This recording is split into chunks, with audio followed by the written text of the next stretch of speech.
আমি যেই বিচারে বসবো সেই বিচারে যত বড় ব্যক্তিত্ব হোক, যত বড় লোক হোক, হানজালা যেই বিচারে বসে বিচার করে সেই বিচারে বসে দুর্নীতি করার সাহস এই শিবচরের মাটিতে কারো নাই। আমি সেই জায়গায় বসে এক পক্ষের কথা শুনছি, বারবার আরেক পক্ষ শুধু হাত ঢুকায় কথা বলে। তো যদি আমি বলছি যদি আপনারাই সমাধান করতে পারেন তাহলে আমার পিছনে 10-15 দিন 20 দিন ঘুরে আমাকে জোর করে কেন এই বিচারে আনছেন? তাহলে আপনারাই সমাধান করেন। এটা বলে আমি চলেও যাইতে নিছি, আমি চলে যাই, আমার দরকার নাই এই বিচার করা। না, আমরা আপনারা ছাড়া এই বিচার মানব না। সুন্দর সমাধান হয়েছে বিচারের মধ্যে। যখন বারবার কাউন্টার দিচ্ছে আমাকে রেখে, আমি একজন এমপি, আমি মনে করি না যে সব সম্মানী ব্যক্তি, বিষয়টা এরকম না, কিন্তু আমি তো এলাকার একজন জনপ্রতিনিধি। আমি যখন একটা বিচারে বসবো তখন তো আশেপাশে যারা কথা বলবে, আমি বাক স্বাধীনতা দিয়েছি, তার মানে তো এটা না যে আমার পাশে বসে বসে আমি চুপ করে আছি, আপনি পাশের থেকে বসে কাউন্টার দিবেন। বিষয়টা কি এরকম?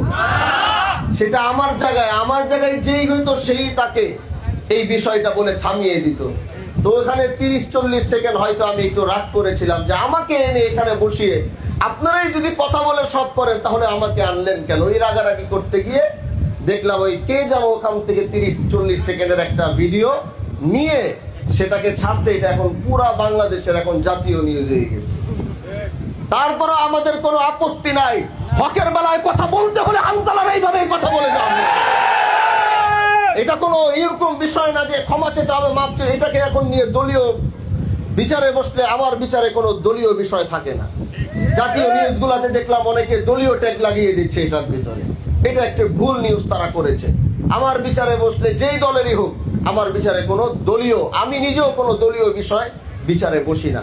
এজন্য যারা উদ্দেশ্যমূলক আমাদেরকে ছোট করার জন্যে, অসম্মান করার জন্যে যারা আমাদের ভিডিওগুলো ছেড়েছে, আমাদেরকে যারা অসম্মান করতে চাবে, আর আমরা যতদিন দেশের পক্ষে কথা বলে যাব, আমরা যতদিন দেশকে ভালোবেসে যাব, আমাদেরকে দাবানোর চেষ্টা করবে, আল্লাহ আমাদের ইজ্জত তত সম্মান বাড়িয়ে